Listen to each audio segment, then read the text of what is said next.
अस्सलाम वालेकुम। आज हम बात करने वाले हैं कि आप टर्की का पासपोर्ट या नेशनलिटी कैसे ले सकते हैं। तो वैसे तो इसके बहुत सारे तरीके हैं, मगर आज जो जिस तरीके के बारे में हम बात करने वाले हैं वो सबसे आसान तरीन और तेज़ तरीन तरीका है। मगर इसमें एक मसला है, और वो मसला ये है कि आपके पास पैसे होने चाहिए। यानी ये उन लोगों के लिए है जो पैसों के बदले नेशनलिटी लेना चाहते हैं, जो पैसे इन्वेस्ट करके नेशनलिटी लेना चाहते हैं। तो वो बहुत तेज़ तरीन तरीके से और बहुत ही आसान तरीके से ये नेशनलिटी ले सकते हैं। तो इसमें ये 3 तरीके हैं जिनसे आप पैसे लगाकर या पैसे इन्वेस्ट करके आप ये नेशनलिटी ले सकते हैं।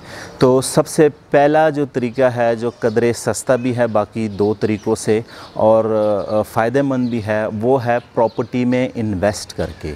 जी हाँ, तो आपके पास अगर $2.5 लाख हैं तो आप टर्की में किसी भी जगह पर प्रॉपर्टी ख़रीद कर विदिन 3 मंथ्स आप नेशनलिटी ले सकते हैं। आप ही नहीं बल्कि आपकी पूरी फैमिली, यानी आपके वाइफ और जो 18 साल से कम बच्चे हैं, सबको विदिन 3 मंथ्स इन्हीं $2.5 लाख में आपको नेशनलिटी मिल जाएंगे। जो 18 साल से ऊपर के बच्चे हैं उनको वो इसमें इंक्लूड नहीं होंगे, उनको नहीं मिलेगा।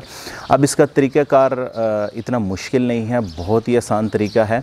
और आप अगर ख़ुद जाकर वहाँ पर प्रॉपर्टी परचेज़ करना चाहें तो वो भी कर सकते हैं। अगर आप वहाँ नहीं जाना चाहते और किसी फर्म के थ्रू या किसी लॉयर के थ्रू या किसी बंदे जिस पे आप ट्रस्ट करते हैं उसके थ्रू ये सब कुछ करना चाहते हैं तो तब भी कर सकते हैं। इसके लिए ये भी कोई कदम नहीं है कि जब तक आपको नेशनलिटी नहीं मिलती आप वहीं पर रहेंगे, ऐसा कुछ भी नहीं है। तो अगर आप ख़ुद जाकर करना चाहें तो बिल्कुल आसान तरीका है। सबसे पहले आप जाएँ वहाँ पर, कोई भी अपनी रिहाइश के लिए कोई रूम, घर वगैरह जो भी है आप वो रेंट पे लीजिए, उनके साथ एग्रीमेंट कीजिए, क्योंकि ये आपको आगे चल के काम आएगा, ये चाहिए होता है। उसके बाद आपने नेशनल टैक्स नंबर वहाँ पे लेना है और टैक्स नंबर लेने के बाद आपने वहाँ पर किसी भी टर्किश बैंक में अपना अकाउंट ओपन कर लेना है।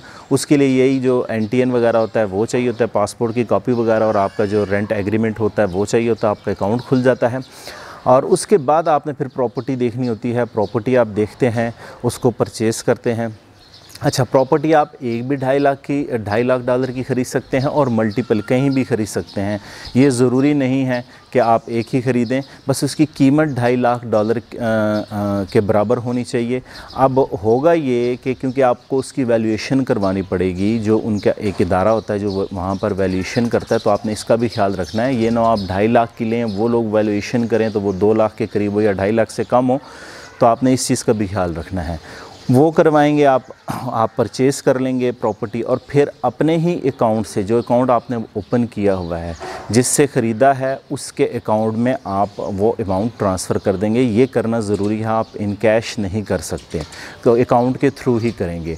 और फिर उसके बाद सिंपल ये तमाम तरह डॉक्यूमेंट्स आप जो उसके बाद अपनी प्रॉपर्टी की वैल्यूएशन करवा के, जो एक सर्टिफिकेट होता है, कन्फर्मेटी सर्टिफिकेट लाइक इस तरह का कुछ नाम है, वो आप लेंगे। और उसके बाद जो है आप ये तमाम तरह डॉक्यूमेंट जो हैं वो एप्लीकेशन, अपने नेशनलिटी के एप्लीकेशन के लिए जमा करा देंगे और विदिन 3 मंथ्स आपको और आपकी फैमिली को वीज़ा मिल जाता है।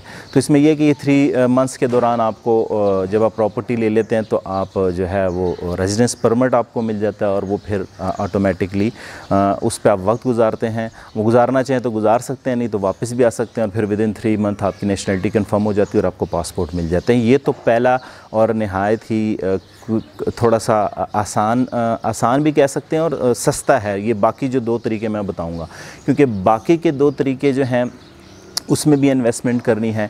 लाइक उसमें एक तरीका तो ये है कि आप किसी भी बैंक में, वहाँ पर जो टर्किश बैंक है उसमें $5 लाख फ़िक्स अमाउंट जमा करा दें, और आप जो हैं फिर उसको आप अच्छा, एक चीज़ मैं बताना भूल गया हूँ कि जो आपने प्रॉपर्टी ख़रीदी है, जो पहली जो मैंने केस बताया है, उस केस में जो प्रॉपर्टी है वो 3 साल के लिए आप सेल नहीं कर सकते। 3 साल के बाद इसको आप सेल कर सकते हैं। वो पैसे आप निकालना चाहें तो निकाल सकते हैं, किसी और चीज़ में इन्वेस्ट करना चाहें, कहीं भी भेजना चाहें तो भेज सकते हैं। और विदिन 3 इयर्स, जो 3 इयर्स होंगे उसमें आप इस प्रॉपर्टी को यूज़ कर सकते हैं। ये आप है उसको आप रेंट पे देना चाहें, अपने यूज़ के लिए रखना चाहें, वट एवर जो भी करना चाहें उसके साथ कर सकते हैं, मगर उसको सेल आउट नहीं कर सकते 3 साल के लिए। इसी तरह ये अमाउंट जो दूसरे तरीके में है, बैंक में आप $5 लाख जो रखवा रहे हैं वो भी आप 3 साल के लिए फ़िक्स रखवा देते हैं, उसको आप नहीं छेड़ सकते। आपको नेशनलिटी 3 साल में मिल जाती है, मगर ये है कि आप 3 साल के बाद वो अपनी अमाउंट बाहर निकलवा सकते हैं बैंक से। तीसरा जो तरीका है वो है 5 लाख के आप उनके टर्किश कोई भी गवर्नमेंट के बॉन्ड्स ख़रीद सकते हैं। यानी आपने बॉन्ड्स लेके रख लिए हैं तो 3 साल तक आप वो बॉन्ड रिफ़ंड नहीं करवा सकते।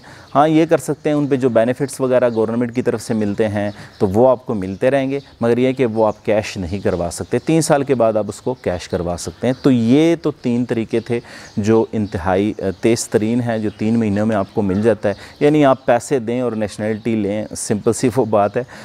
पैसे ले तो नहीं रहे, खैर वो आपकी इन्वेस्टमेंट है और एक ज़बरदस्त चीज़ है, क्योंकि अगर आप प्रॉपर्टी ख़रीदते हैं तो ये प्रॉपर्टी डेफिनेटली 3 साल बाद अगर आपने किसी अच्छी जगह पे ख़रीदी है तो उसकी कीमत भी बढ़ जाएगी।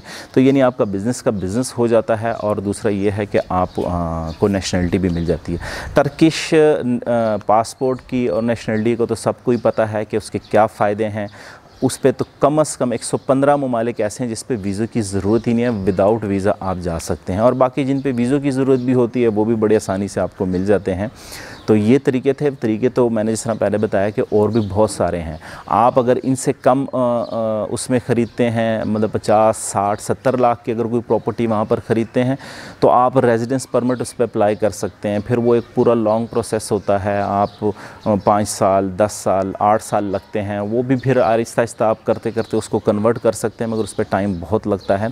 इसके अलावा ये है कि अगर आप ऐसा कोई बिज़नेस वहाँ पे क्रिएट कर देते हैं जो 25 जॉब्स वहाँ पे देती हैं तो वो भी नेशनलिटी में आप कन्वर्ट कर सकते हैं बाद में। यानी वो वीज़े होते हैं, रेजिडेंस परमिट आपको मिलते हैं और फिर वो 5 साल बाद, 8 साल बाद, 10 साल बाद ऑटोमेटिकली आपको वो नेशनलिटी दे देते हैं। मगर वो भी काफ़ी कॉस्टली पड़ जाता है और बहुत लेंथी प्रोसेस है। तो ये जो मैंने 3 तरीके बताएँ ये बहुत ज़बरदस्त, क्विक और तेज़ तरीन है। ये है कि आपके पास पैसा होना चाहिए तो आपको नेशनलिटी मिल सकती है। दूसरी आपसे गुजारिश है कि काइंडली मेरे चैनल को सब्सक्राइब कीजिए और बेल के आइकन पर भी ज़रूर क्लिक कीजिएगा, क्योंकि जो भी नई वीडियो आएगी तो उसका नोटिफिकेशन आपको मिल जाएगा। शुक्रिया।